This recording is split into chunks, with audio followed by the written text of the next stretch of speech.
Saudara, dalam sidang sengketa Pilpres yang digelar di Mahkamah Konstitusi, nama Presiden Jokowi disinggung oleh tim hukum Ganjar Mahfud. Jokowi dianggap melakukan abuse of power untuk memenangkan Prabowo Gibran.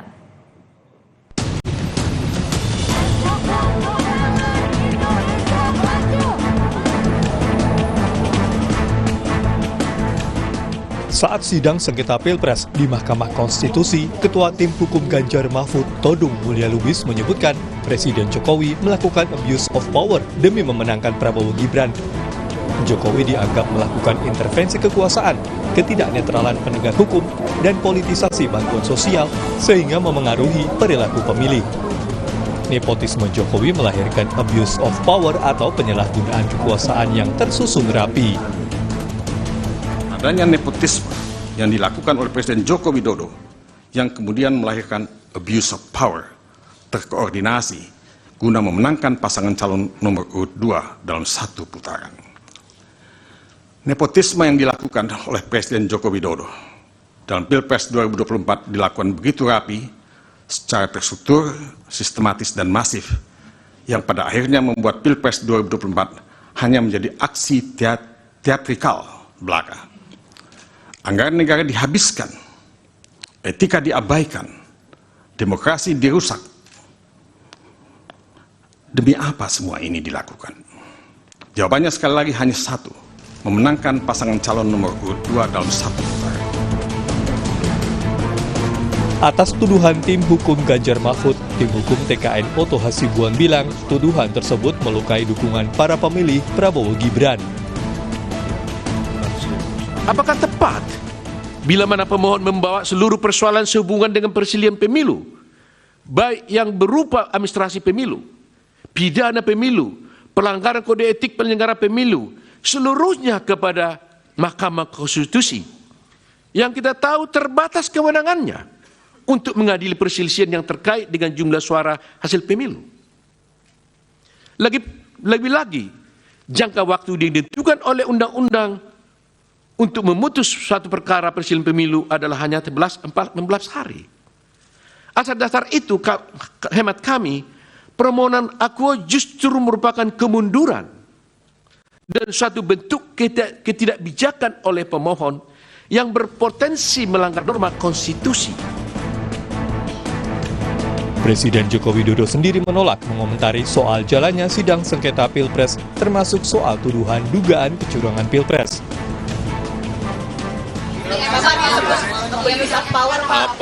Untuk apa?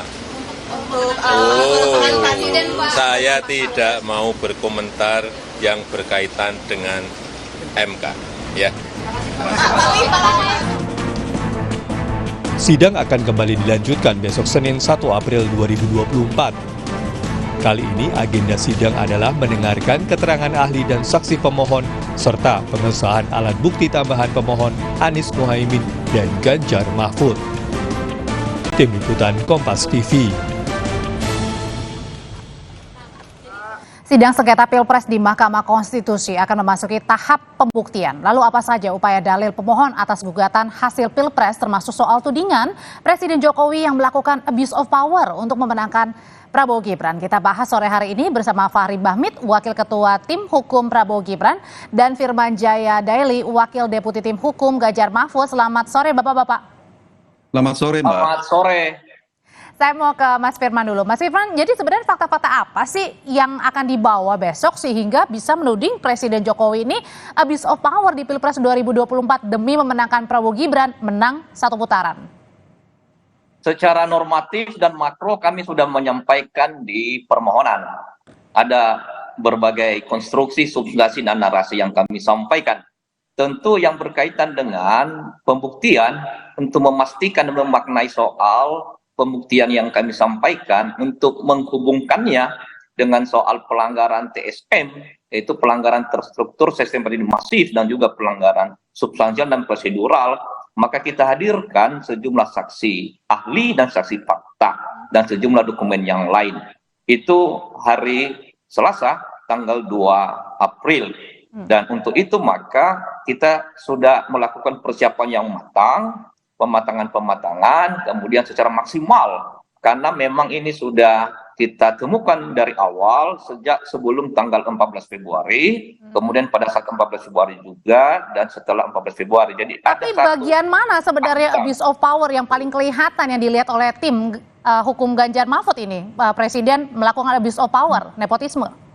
ini berintikan berakar urat dari memang nepotisme. Politik nepotisme itu pada akhirnya memang melahirkan abuse of power dari pemimpin tertinggi sebagai penanggung jawab utama dan tunggal kekuasaan pemerintahan negara.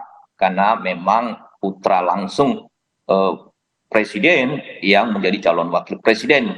Nah, sejumlah efek akibat dari abuse of power itu, maka ada sejumlah kebijakan, rangkaian kegiatan yang memiliki hubungan dengan daya kepada elektoral, jumlah pemenangan yang diraih oleh pasangan 02. Makanya kami tempakan bahwa pemungutan suara, penghitungan suara yang pendekatan kuantitatif itu nominal itu ada hubungan diakibatkan atau disebabkan oleh sebelum tanggal 14 Februari. Ada relasi, maka itu yang kami buktikan sebagai dalil.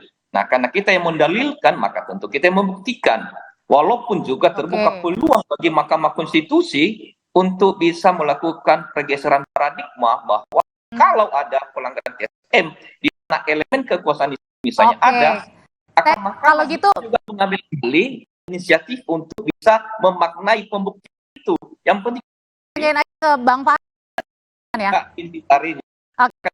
Fahri itu disebutkan kayaknya ada tersusun rapi dari Pilpres pada saat 14 Februari demi memenangkan Prabowo Gibran menang satu putaran. Ya, itu masih teoritik ya. Sejak awal seperti masih dalam berbagai di mahkamah atau publik, kami sampai saat ini kami masih mengatakan bahwa konsep disusun oleh pasangan 03 gitu loh, masih berbau. Itu yang pertama. Yang kedua, salah abuse of power. Itu di di luar dari nya. Kenapa itu? Ketika boleh memutus kan yang pertama kekosongan atau persoalan ini itu luar biasa, kita tidak bisa mungkin pada lembaga terkait. Abuse of power tentang PTUN misalnya membahas ayat 14 kan di situ negara oleh mengadakan tentunya dengan itu apa peran lembaga-lembaga yang telah diatur itu bisa menyimpulkan bahwa penyelenggara negara itu tentunya keputusan hukum yang adanya itu 14 itu atau penyelenggara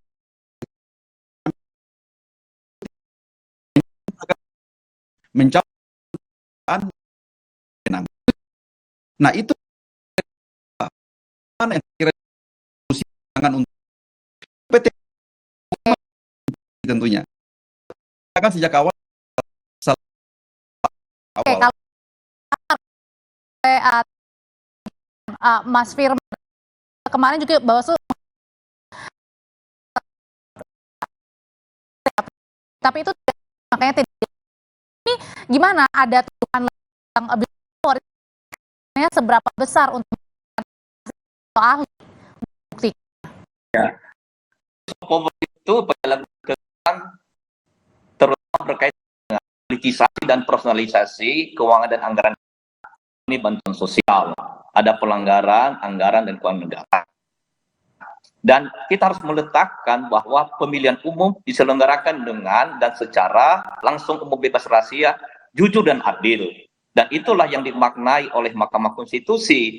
Tidak bisa dibatasi Mahkamah Konstitusi dengan pendekatan kuantitatif nominal, bahwa ada jiwa raga undang-undang tapi undang-undang tidak bisa membatasi, mengurangi makna konstitusi. Itulah inti dari pasal 22E yang dilanjutkan dengan pasal 24C, yaitu bahwa perolehan soal hasil pemilu. Hasil pemilu itu sebenarnya bersifat kualitatif. Paradigma ini yang senantiasa dibangun oleh MK, yaitu sebetulnya pun waktu sengketa PHPU tahun 2019, sebetulnya menurut beberapa pakar, MK juga sudah menyentuh soal TSM, pelanggaran TSM, hanya memang tidak terpenuhi, tidak terbukti. Demikian juga beberapa hal yang kami sampaikan dalam pemilu kada.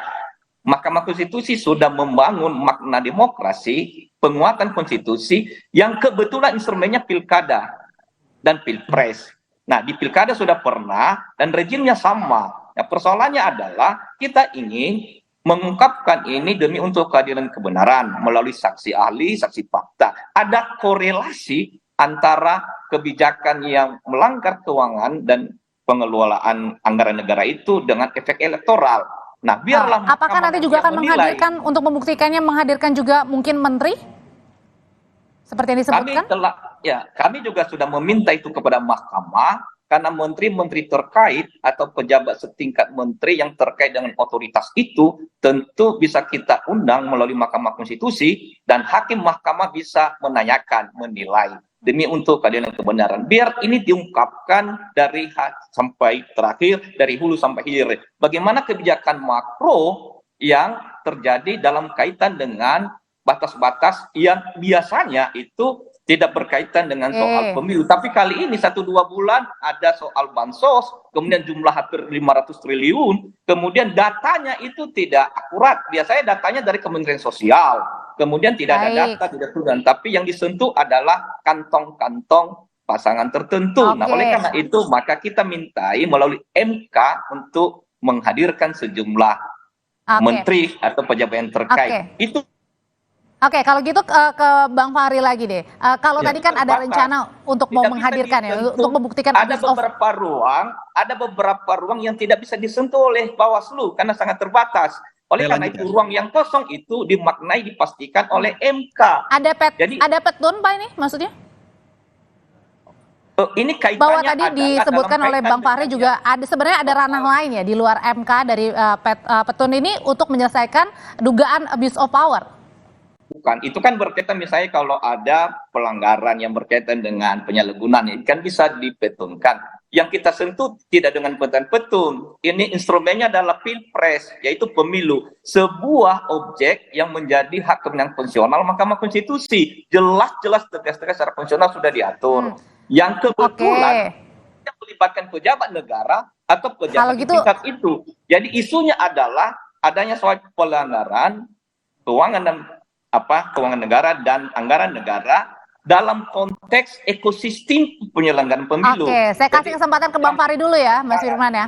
Ya, jadi saya langsung menanggapi aja Mbak. Yang pertama untuk masalah salah kamar yang saya katakan tadi, bahwa memang persoalan kita ini kan terikat dengan kompetensi. Ada kompetensi absolut dari peradilan Mahkamah Konstitusi untuk mengadili apa saja. Ini yang kadang-kadang kalau kita mau menilai dari pasangan teman-teman dari 01 maupun 03 itu cacat konsep dalam memahami beracara. Kita itu kadang-kadang tidak tertib dalam pengajuan soal-soal yang berkaitan dengan ini. Ada aspek material, ada aspek formil. Kadang-kadang kalau aspek formilnya tidak memadai, maka aspek materialnya itu nggak bisa ditegakkan. Makanya dalam hukum itu ada hukum acara, ada hukum material. Ada hukum formil, ada hukum material. Nah, materi formilnya itu yang saya katakan tadi. Kalau bicara masalah tata tertib beracara untuk mendapatkan satu kebenaran, itu ada kamarnya, ada penyelesaiannya. Sepanjang menyangkut dengan abuse of power, menyalahgunakan kekuasaan, mencampur adukan kekuasaan, ranahnya itu pengadilan tata usaha negara karena MK itu tidak diatribusi untuk menilai tingkah laku pejabat. Oke, kalau gitu pertanyaan selanjutnya adalah karena kalau tadi disebutkan salah kamar, kemudian juga tadi disebutkan bahwa ranahnya adalah petun ya, bukannya di MK. Kalau gitu pertanyaan selanjutnya adalah apakah tim hukum Prabowo Gibran kalau gitu apakah yakin nih bahwa gugatan nantinya akan ditolak oleh Mahkamah Konstitusi? Usai jeda nanti tetaplah bersama kami di Kompas Petang. Terima kasih.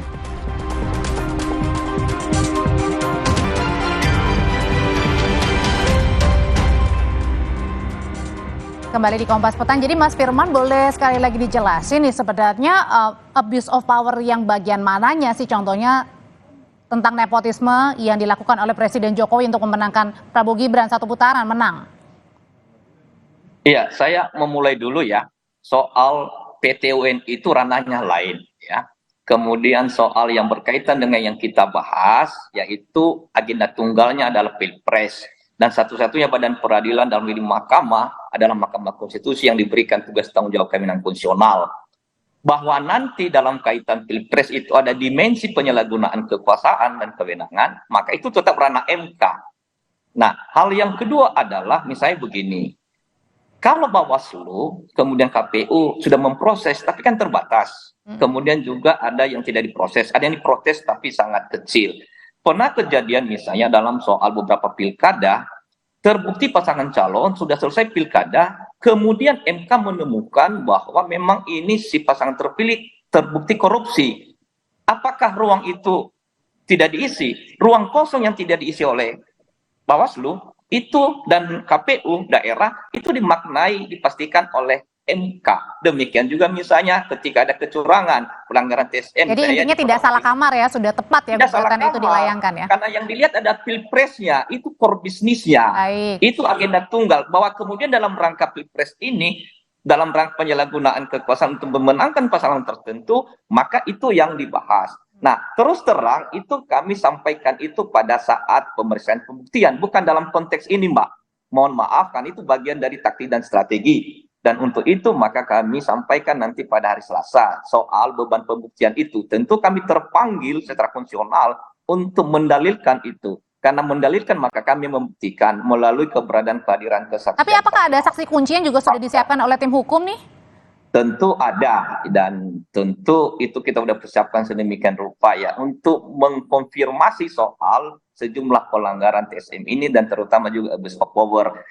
Dan abuse of power itu memang bukan membahas abuse of power-nya penyalahgunaan kekuasaan, tapi dampak dari penyalahgunaan kekuasaan itu di mana penanggung jawab utama dan tunggal pemerintah kekuasaan negara memiliki aparatus di bawah, memiliki alat-alat yang bisa dikendalikan dalam rangka untuk bisa mempengaruhi baik aparat di bawah, tidak hanya langsung. Balik lagi, kalau tentang tadi disebutkan tidak salah kamar, kok Bang Fahri katanya Mas Firman ini masih ada ruang untuk MK mengadili? Tadi disampaikan Bang Firman tadi itu kan sudah jelas bahwa misalnya di kemudian hari terbukti calon kepala daerah itu terbukti korupsi. Pertanyaannya siapa yang mengatakan korupsi? Kan pengadilan juga kan? Pengadilan umum lah atau pengadilan tipikor lah yang mendeklarasikan seseorang itu melakukan perbuatan korupsi. Ini sudah ada putusan. Misalnya di Bopendigul sudah ada putusan, tapi tidak diagendakan, tidak diberitahu oleh KPU dan Bawaslu. Itu meloloskan pasangan calon. Padahal sebetulnya ini sudah terpidana si calon kepala daerahnya. Kalau kita mau kembali kepada hukum acara, harus memastikan memaknai supaya tidak ada pasangan calon yang tidak memenuhi syarat, dan itu terjadi di Bopendigul. Saya selesaikan ya. Jadi itulah kenapa sampai memang pembentuk konstitusi itu kan mengatribusikan bahwa MK itu cuma mengadili hasil, tidak mengadili remeh-temeh soal-soal yang disampaikan oleh Bang Firman tadi. Terlalu panjang muternya. Kalau misalnya hari ini MK juga disuruh untuk menyelesaikan abuse of power, padahal tatanan norma, tatanan pelembagaan untuk menyelesaikan yang namanya penyalahgunaan kekuasaan itu ada. Tapi mungkin yang dimaksudkan di sini abuse of power ini mempengaruhi hasil pemilu, mempengaruhi pemilih di dalam bilik. Iya, itu kan harus dibuktikan dulu. Harus dibuktikan materialnya apa. Penyalahgunaan itu kan kita tidak tahu. Alat ukur yang dipakai untuk mengukur bahwa presiden atau menteri melakukan penyalahgunaan itu apa? Harus pengadilan kan? Pengadilan itu siapa? Pengadilan Tata Usaha Negara. MK itu tidak bisa langsung nyemplong masuk untuk menilai seperti itu. Karena MK tidak diberikan atribusi kewenangan itu. Bagaimana cara menguji keputusan itu bermuatan tendensius atau tidak? Keputusan itu misalnya dianggap itu merugikan keuangan negara atau enggak? Ada deklarasi dari BPK atau tidak bahwa penyalahgunaan ini melanggar tatanan pengelolaan keuangan negara dan akuntabilitas publik misalnya. Itu semua itu harus clear dari sisi itu, dari aspek penyalahgunaan itu. Sama dengan dalam Undang-Undang Tipikor juga seperti itu. Dalam Undang-Undang Tipikor itu harus pengadilan tipikor dong yang mengatakan bahwa seorang tersangka, terdakwa itu terbukti dan tidak. Lalu nanti setelah itu baru ditindaklanjuti oleh lembaga-lembaga lain. Jadi aspek material atas perbuatan itulah yang akan diukur oleh pengadilan yang mempunyai kompetensi. Dan oleh karena itu yakin atau enggak nih nanti dikabulkan atau enggak nih kalau dari tim Prabowo Gibran kalau gitu? Kami 1000% tidak yakin bahwa Mahkamah Konstitusi akan mengadili dan memutus serta menerima permohonan yang seperti ini. Sangat tidak mungkin. Itu di luar nalar dan di luar konsep berhukum kita untuk penyelesaian sengketa pemilu. Ya kan? Jadi jangan sampai cacat konsep kita ini kan. Karena masalahnya itu yang saya katakan tadi, kadang-kadang kita itu terlalu apa namanya memaksakan kehendak kita untuk menyelesaikan sesuatu yang Oke. kadang-kadang itu tidak kompatibel dengan kewenangan lembaga gitu kan, kewenangan konstitusional daripada Mahkamah Konstitusi. Oke, Mas Firman tadi disebutkan oleh Bang Fahri 1000% ya, 1000% yakin bahwa akan ditolak. Kalau gitu apa yang akan disiapkan nih? Keterangan atau ahli atau mungkin saksi untuk memperkuat gugatan? Iya, petitum kita kan sudah jelas ada 5 ya, minimal ada 3 yang sangat berkaitan langsung ya. Yang pertama memohon supaya pasangan calon 02 itu didiskualifikasi. Yang kedua yaitu juga melaksanakan pemungutan suara ulang secara menyeluruh di Indonesia. Yang ketiga yaitu membatalkan keputusan KPU tentang perolehan suara. Itu posisi dalam petitum kita yang tentu kita perkuat dengan pembuktian saksi ahli, saksi fakta dan dokumen. Kita justru tidak boleh membatasi Mahkamah Konstitusi. Kita perkuat Bawaslu KPU, tapi ketika ada ruang yang kosong yang tidak sempat ditangani oleh KPU dan Bawaslu, terutama Bawaslu, maka apakah kita diamkan? Disitulah Mahkamah Konstitusi mampir tampil secara maksimal untuk merawat, menjaga, mengawal konstitusi. Oke, baik. Jadi ini tidak pendekatan remeh-temeh, sebetulnya justru dalam rangka memperkuat demokrasi, kedaulatan rakyat. Karena suara rakyat itu 1%, 1 pilu itu harus dijaga. Dan pembuktiannya seperti apa? Ini besok akan kembali dilanjutkan ya dalam sidang sengketa Pilpres di Mahkamah Konstitusi. Mas Firman, Bang Fahri, terima kasih sudah bersama di Kompas Petang. Saya selalu semuanya. Terima kasih Bang Firman. Terima kasih Bung Fahri.